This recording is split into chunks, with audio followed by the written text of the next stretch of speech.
They shamed the widow in the market until the Lakota warrior spoke her name. The market was already loud by the time the sun climbed above the rooftops, the air thick with dust, sweat, and the sharp smells of grain and leather. And the widow stood behind her small table with her shoulders drawn in as if she were trying to take up less space in a world that had already taken almost everything else from her, her thin hands steadying the simple scale she had borrowed to sell a few measures of beans and corn, the wedding ring on her finger.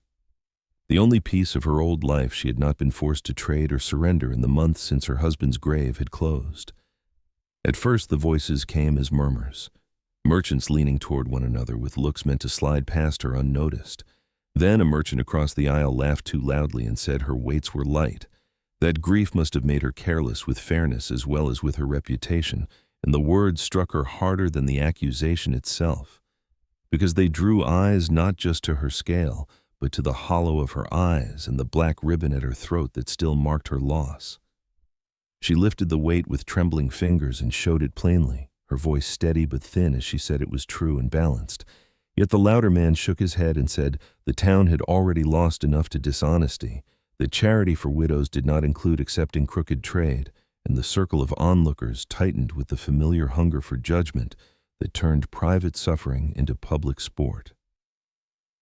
Someone pointed at her ring then, sneering that a woman who still clung to a dead man's gold ought to be grateful anyone let her sell it all, and a ripple of laughter moved through the crowd, sharp as broken glass, making her cheeks burn beneath the dust as she tried once more to explain that the ring was all she had left, that she would never cheat for coin she could not keep anyway. A trader reached across her table and knocked one of her measures to the ground on purpose, beans scattering into the dirt as he said she would repay the town for the insult of thinking herself honest. And as people stepped closer to trample what remained with their boots, the widow felt the familiar shrinking inside her chest. The same helpless tightening she had known the day the land agents had taken her husband's field, and the same day the last neighbor had stopped speaking to her in the street. From the far edge of the market, where the crowd thinned into shadow and wagons waited at rest, a Lakota warrior stood watching in silence, his posture still as stone while noise churned around him. And when the widow finally lifted her eyes through the blur of humiliation and dust, she did not yet know that the quiet attention fixed upon her would soon cut through the roar of the market and speak her name into a space that had refused to hold it. The Lakota warrior moved with a calm that did not hurry and did not hesitate, his steps carrying him out of the shadow and into the thick of the crowd as if the noise parted for him, without quite understanding why. And when he reached the widow's table, he stooped to gather a handful of the trampled beans from the dirt, brushing them clean against his palm with a care that felt almost ceremonial before setting them back into her overturned measure. The merchants fell silent one by one as they noticed him there, the shift passing through the ring of onlookers like a held breath, and when the loudest trader sneered and asked what business a stranger had interfering in town trade, the warrior answered in a low, steady voice that carried farther than anyone expected, saying only that an honest weight needed no shouting and that hunger did not tilt a scale unless injustice had already done so. Laughter faltered awkwardly at the edges of the circle, uncertain now, and the trader snorted that words were cheap from a man who did not sell here, pushing a coin across the table with a flick that made it spin and ring as he demanded the widow repay what she had dared to cheat him out of. But before she could reach for it, the warrior laid his own payment down beside it, silver heavy enough to silence even the boldest objections. The widow stared at the coins as if they might be a trick of the light, her hands still trembling over the empty measures, while the warrior met the trader's eyes without threat and without apology, simply waiting until the man took the money and stepped back with a scowl that had lost its audience. The warrior turned then to the widow and spoke her name as if it were something to be handled with care, not loudly and not with pity, just enough to cut through the ringing in her ears and anchor her back into herself. And when he asked if she would walk away from this place now, she nodded without trusting her voice to answer. He waited while she gathered the few unbroken measures and wrapped them in an old cloth, and when she hesitated over leaving the scattered beans behind, he shook his head gently as if to tell her no debt remained between her and the dirt of that square. They moved together through the thinning crowd without haste, the onlookers stepping aside, not because they were commanded, but because they did not quite know how to hold their ground against the quiet certainty between them. and when they reached the edge of the market, the widow realized her breath had been locked high in her chest since the first accusation, and that only now was it beginning to drop back into her body. He led her along a narrow trail that curved toward the trees beyond the far pasture, the noise of the market fading into the dry rustle of grass and the distant calls of birds. And when at last the small cabin came into view, she stopped in disbelief, as if she feared the shelter might vanish if she approached too quickly. Inside, the shade was cool and the air smelled of wood and clean water, and he drew a cup from the shelf and filled it at the basin without fuss, before setting it into her hands, waiting until she drank before turning back to the fire he had banked earlier that morning. The widow sat heavily on the edge of a low bench, the weight of the last hour crashing down on her now that it no longer needed to hold her upright, and only then did the shaking come in earnest, her shoulders folding inward as she struggled to keep from breaking apart in front of the one person who had not treated her as a spectacle. The warrior spoke nothing into that moment, letting the silence do its work while he set a small pot on the coals and stirred it with slow, patient movements.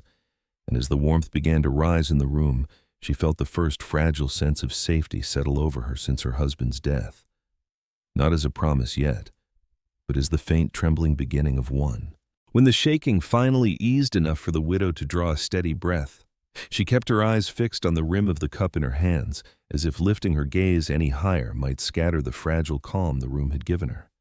And the Lakota warrior, seeing the way her shoulders still trembled in small aftershocks, set the pot aside and moved to sit on the low bench across from her without crowding the space between them,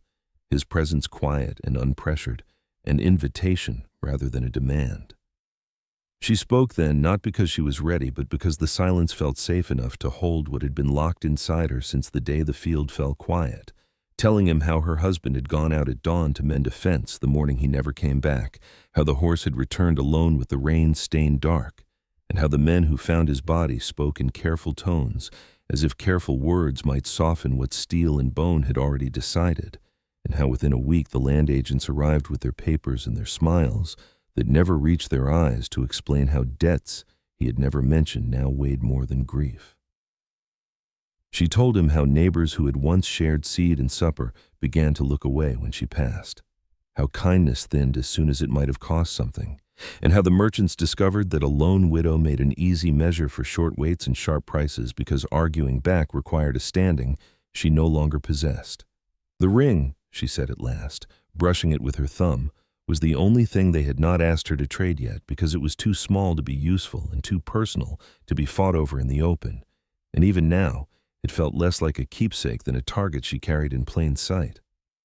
As the words left her, they came faster, unspooling years of quiet endurance into the shaded space of the cabin, until her voice broke on the admission that sometimes she wished she had laid the ring in the dirt beside him and walked away empty-handed, free of the eyes it drew and the debts it invited, but she had been afraid that without it, she would lose the last proof she had ever been chosen at all. The warrior listened without interrupting, his gaze steady and unjudging, and when she finally fell silent with a hand pressed to her mouth in sudden shame for having said too much, he told her simply that nothing taken by force truly belonged to those who seized it, and that what remained with her after all this loss spoke not of weakness, but of endurance. The words settled over her like a blanket she had not known she needed, and in its warmth something in her posture shifted, not enough to call courage, but enough to loosen the tight inward fold she had carried since the land was stripped from beneath her feet. Outside, the wind stirred the grass, and the afternoon light angled through the small window to rest against the worn boards at her feet. And for the first time since the market, she noticed the simple mercy of being unobserved, of telling her story without a crowd waiting to weigh it for entertainment or profit. When he rose at last to bring the pot back to the fire and set a bowl before her with quiet care, she found herself eating slowly despite the hollow ache in her stomach, the food no longer feeling like something she had to consume before it vanished. And in that small change, she felt the earliest, faintest proof that her life might still hold a shape not entirely defined by what had been taken from her. Morning came softly to the small cabin, light slipping through the thin curtains in pale bands that found the widow already awake, sitting upright on the edge of the bench where she had slept in uneasy stretches, listening to the unfamiliar quiet that followed her even into daylight. And when she stepped outside, she found the Lakota warrior already splitting kindling with slow, even strokes, the sound of wood parting clean and steady in a way that made her chest ease without her quite knowing why. He greeted her with a nod and set a small task before her without ceremony, showing her how to rinse the basin and lay the cups in the sun to dry, and she did it with careful attention, unused to work that did not carry the sharp edge of accusation or judgment with it. They moved that way through the first hours of the day, he cutting and mending and checking the small stretch of fence that bordered the clearing, she sweeping the cabin floor and learning where each thing belonged, her hands turning clumsy at first, and then steadier as repetition softened the fear of doing something wrong. When the fire was fed and the pot set to warm again, he handed her a knife and a few early vegetables from the small patch behind the cabin, and she hesitated only a moment before taking them, surprised by the simple trust of being given a blade without warning or condition. And as she sliced the roots into uneven pieces, she found herself speaking without realizing she had begun, telling him how she used to cook in the evenings while her husband mended harness or cleaned tools, how they would eat with their shoulders nearly touching at the narrow table and share the small stories of their day, as if the world were not always pressing in at the edges.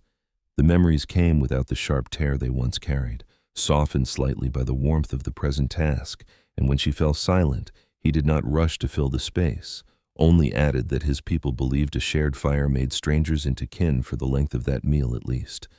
And for the first time, she wondered what it might feel like not to eat alone, simply because there was no one left to wait for. They ate just outside the doorway where the air was clean, the bowls warming their palms and the quiet stretching comfortably between them. And as she swallowed the last of the broth, she realized with a small start that she had not once thought of the market or the jeering voices since waking, a mercy she had not believed possible so soon. Later, while he worked at repairing a loose hinge on the door, she gathered fallen branches for the woodpile, each armful heavier than the last and yet carried with a steadiness she did not recognize as her own until it was already there. And when the pile stood neat against the cabin wall, she felt a shy, unfamiliar pride in the simple proof that she had finished something without being driven from it. In the afternoon, he set aside his work and showed her how to read the trail marks near the edge of the trees, pointing out the shallow prints in broken grass as if teaching her a language written directly into the earth. And though she did not yet understand what each sign meant, she felt the quiet dignity of being taught rather than tested. As the light tilted toward evening and the wind carried the smell of pine across the clearing, the widow found herself no longer standing with her shoulders folded inward, the tight knot beneath her ribs loosening bit by bit as the hours passed without offense or demand. And in that slow, almost unnoticeable change, she felt the first true warmth of a life that was being built gently instead of seized by force. By late afternoon, the quiet around the cabin began to feel fragile in a way the widow had learned to recognize, the kind of stillness that came just before something was taken rather than given. And she was gathering the last of the cut branches when the distant murmur of voices drifted in from the trail beyond the trees, faint at first, and then growing clearer with each passing moment, until the words separated into hard, familiar tones she had learned to fear. The Lakota warrior straightened at once, his body stilled not in surprise but in recognition, and when he turned his eyes toward the sound, she saw the calm in his face sharpen into quiet readiness that made her pulse quicken despite herself. 3 townsmen broke through the edge of the trees moments later, the loud merchant from the market at their front with 2 others flanking him like an escort of accusation, their boots trampling grass without hesitation as if they already owned the ground beneath their steps. And when the merchant's eyes found the widow, he smiled with the thin satisfaction of a man who believed escape had only made her guilt more certain. He declared that she had fled the market owing coin and apology both, and that harboring her made the warrior an accomplice to theft and disorder, his words dressed in law just enough to make them sound heavier than simple vengeance. The widow felt the heat rush to her face as the old shame leapt back into her chest with frightening speed, her hands tightening uselessly around the branch she still held as the familiar belief returned that she was trouble wherever she stood. And she whispered that she would go if they wanted, that she would pay what she could, that she did not wish to bring this harm onto anyone else. The merchant laughed and said the town would decide what payment looked like now, not her, adding that a woman who hid behind a warrior's shadow had no right to speak of terms, and the two men behind him shifted closer as if to make good on the threat curling through his voice. The Lakota warrior stepped forward then, not between the men and the widow as a wall, but beside her as a presence that did not yield, his voice low and steady as he said that no honest debt was settled by terror, and that no woman belonging to herself alone could be claimed like stray property. The merchant scoffed and accused him of stirring unrest, of flouting the town's authority, and of trying to turn simple justice into tribal defiance, the words sharpened deliberately to cut in more than one direction at once.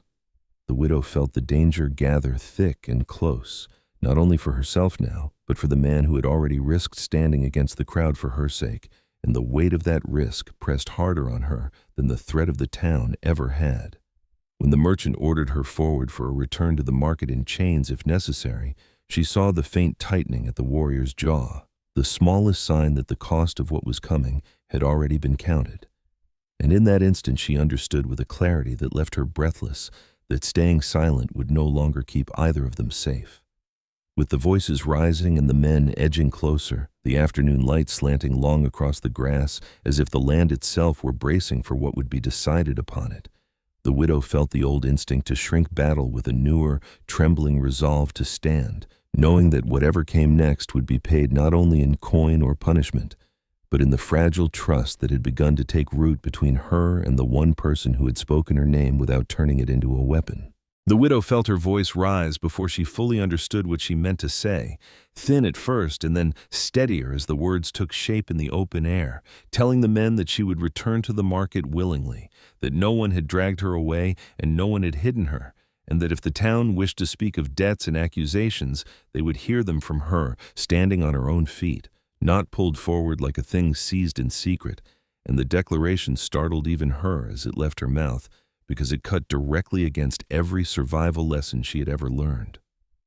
The merchant paused in surprise, his certainty faltering for the briefest moment at the sound of resistance spoken without a tremor, then recovered with a smile that carried more interest than mockery now as he said, that was all the town had ever wanted, the truth brought back into the open where it could be weighed. The Lakota warrior turned to her at once, searching her face with a quiet intensity that did not demand obedience, but sought understanding, and she met his gaze squarely despite the fear clawing at her chest, telling him in a low, firm voice that she would not hide again, not behind trees and not behind his strength, because hiding had already taken enough of her life from her without saving it. For a long breath the clearing held that choice in suspension, the wind slipping through the grass and carrying with it the distant familiar sounds of the town that had shaped her loss and now waited to judge it. And then the warrior nodded once, slow and resolute, accepting her decision without argument as if her courage, however shaking, were already a thing worthy of being honored. He told the men calmly that they would return together, not as captive and guard, but as two people answering a charge in the open, and the merchant's eyes narrowed at the wording even as he agreed, unwilling to provoke a fight beyond the reach of witnesses. The walk back toward the market felt longer than the trail had ever seemed before, the widow's legs unsteady at first, as dread battled with a strange rising resolve inside her chest, and she felt the warrior's pace match hers without crowding, his presence steady at her side rather than sheltering her from view. A reminder that this step was hers to take, even as he shared the road. As the noise of the market returned in layered sound, voices and barter, and the restless movement of carts and animals, she felt the old fear surge in answer, memory crowding in with it. Yet something inside her held firm where it once would have folded, and that fragile firmness surprised her more than the hostility she expected to meet. When the first heads turned and recognition sparked through the knot of traders, the merchant lifted his voice to announce her return as proof that order would yet be restored, and the circle formed quickly with a sharper edge than before as onlookers pressed nearer, sensing confrontation where entertainment had once been. The widow stepped forward without waiting to be summoned, her hands empty and visible at her sides as she said aloud that she had not cheated a single measure, that if the town wished to weigh her scale again, it would find the truth there as it had the first time. and the murmur that rippled through the crowd was no longer simple ridicule but something more uncertain, curiosity edged with doubt. The warrior remained half a step behind her, not hidden and not dominant, his silence as deliberate as his earlier speech. And in the hush that followed her declaration, the widow felt the full, dangerous weight of what she had chosen settle into her bones, understanding that whatever came next would no longer be carried for her by rumor or rescue alone, but by the name she now stood ready to defend in the open light of the market that had once tried to erase it. The trader lunged for the scale with a show of outrage meant to reclaim the spectacle, but the widow moved first, setting the weights back into place with hands that still trembled, yet did not retreat this time, her voice carrying farther than she expected as she invited any man in the crowd to test the measure himself if he doubted her honesty, and the challenge struck the circle with a brief, startled stillness that felt more dangerous than shouting because it forced each onlooker to choose a side in the open. A baker's apprentice stepped forward first, awkward and unsure, lifting the weight and setting it again with exaggerated care, as if the truth itself might bruise if handled too roughly. And when the measure came up true, his eyes widened and he stepped back without a word, leaving behind a ripple of murmurs that traveled faster than the trader's anger could corral. The merchant barked that one weighing meant nothing, that fraud hid in patterns and not in single moments. And a second man came forward then, older and slower, repeating the test with the same result, until the crowd's energy began to tilt away from mockery and toward a restless uncertainty that the trader could not fully smother with bluster. The widow stood rooted through it all, the roar of blood in her ears louder than the voices around her, and when the third measure proved true, she felt something inside her chest finally lift, not into triumph, but into the simple relief of being seen correctly at last. Fury twisted the trader's face as he accused the town of being fooled by tears and theatrics, spitting that the widow's dead husband had left behind more debt than truth, and that deception ran in her very name. The words flung like stones meant to break what evidence could not, and it was then that a woman's voice cut sharp through the rising noise from the far edge of the crowd. Another widow stepped forward, her shawl pulled tight as if she were bracing herself against more than the wind, and she said the same trader had shorted her measures for months after her husband's death, that the loss of a man seemed to invite the loss of fairness soon after, and the confession moved through the circle like a crack widening through ice. Two more voices followed in uneven sequence, each one laying bare a quiet pattern of cheated grain and altered weights that had been endured in silence, because speaking had seemed to carry a cost none of them could afford alone.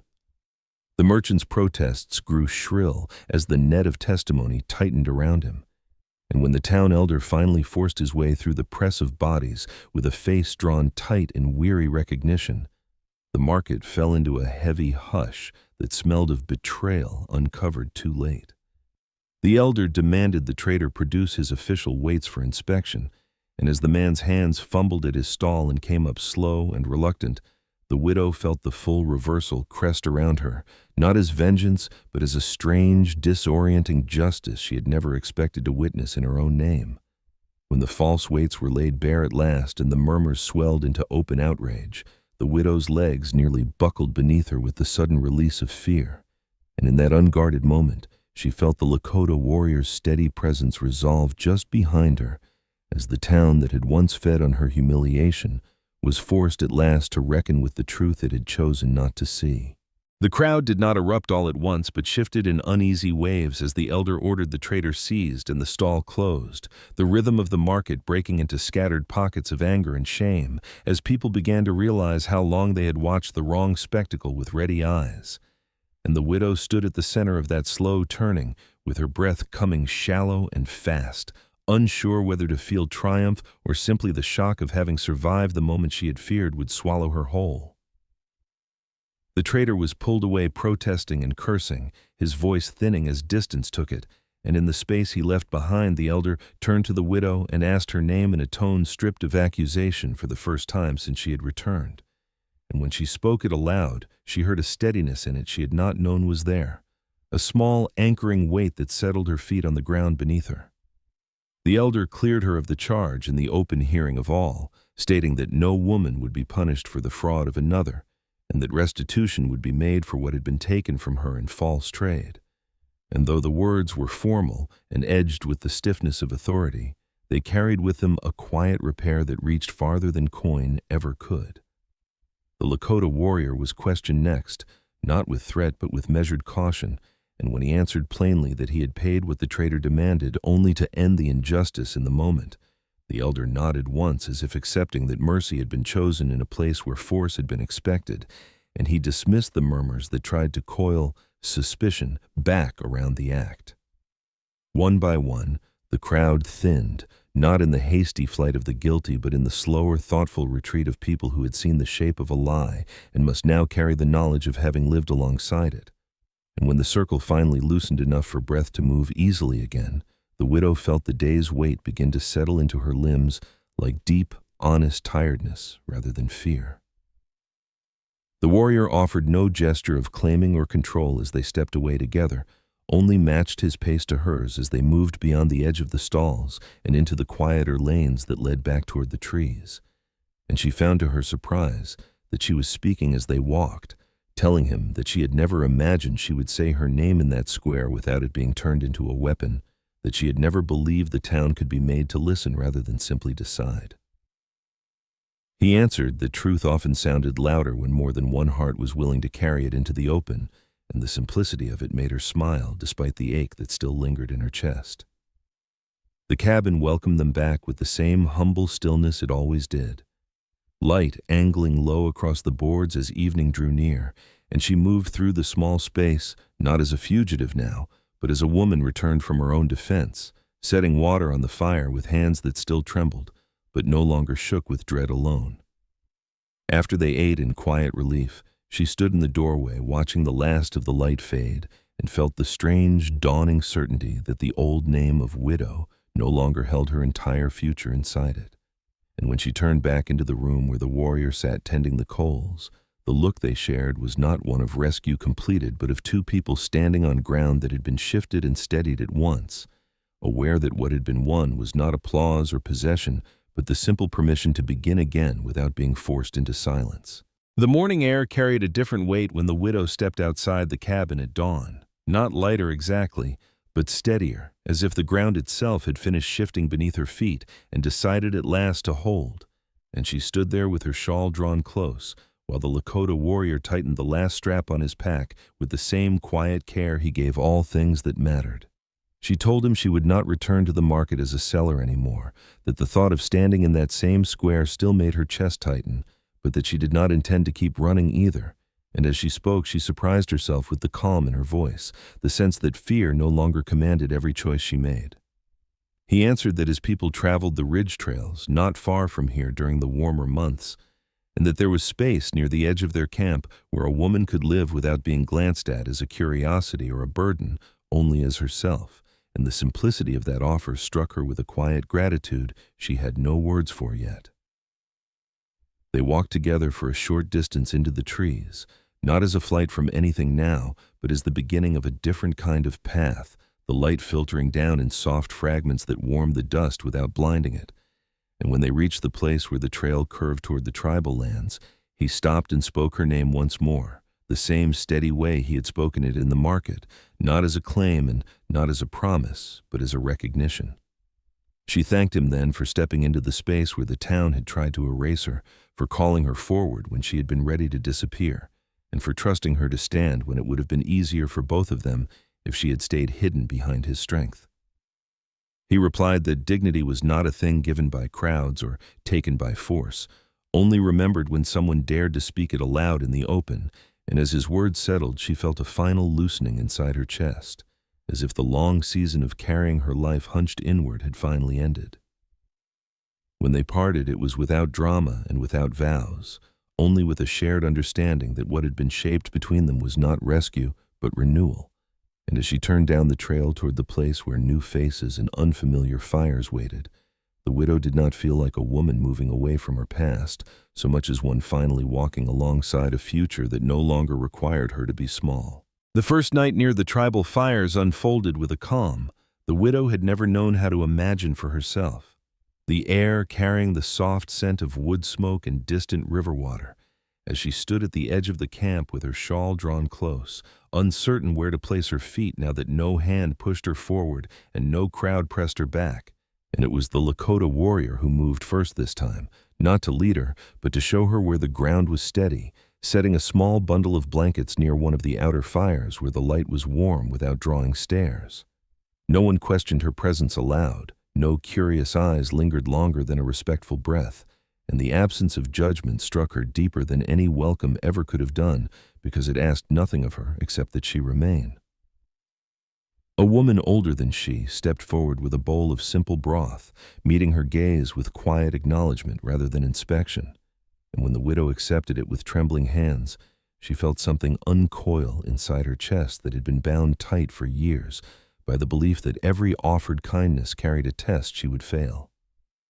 She ate slowly, the warmth spreading outward from her palms as the fire crackled low and steady, listening to the soft murmur of voices that rose and fell like a tide rather than the sharp collision of bartered words and shouted accusations she had come to associate with gathering places. And for the first time since her husband's death, she did not feel like a carried burden at the edge of someone else's life.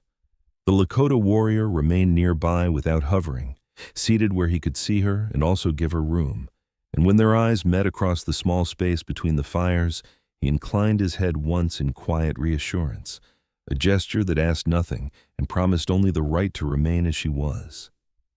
Later, as the night cooled and the camp settled into slower movement, she laid her blankets near the low fire and sat with her hands resting in her lap, staring into the embers with a strange, unfamiliar stillness, not bracing for footsteps behind her or voices rising in sudden demand, but allowing the silence to exist without threat.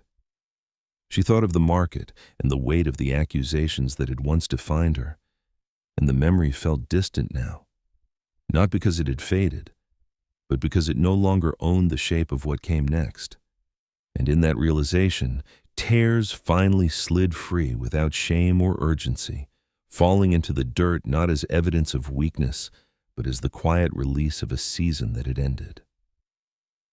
When the Lakota warrior rose to tend the fire and added 2 small sticks without breaking the rhythm of the flame, the widow understood that the protection she had been given was not the loud promise of safety shouted against the world, but the quieter permission to exist without being hunted by it. And as the stars gathered overhead in a slow, unhurried sweep, she drew her shawl closer and lay back beneath the open sky. Not as a woman defined by loss or by rescue, but as someone who had endured and chosen, and now, at last, been allowed to stay. This was another true-hearted tale from Redemption West, where broken paths still lead to mercy. If this story touched your heart, don't forget to subscribe.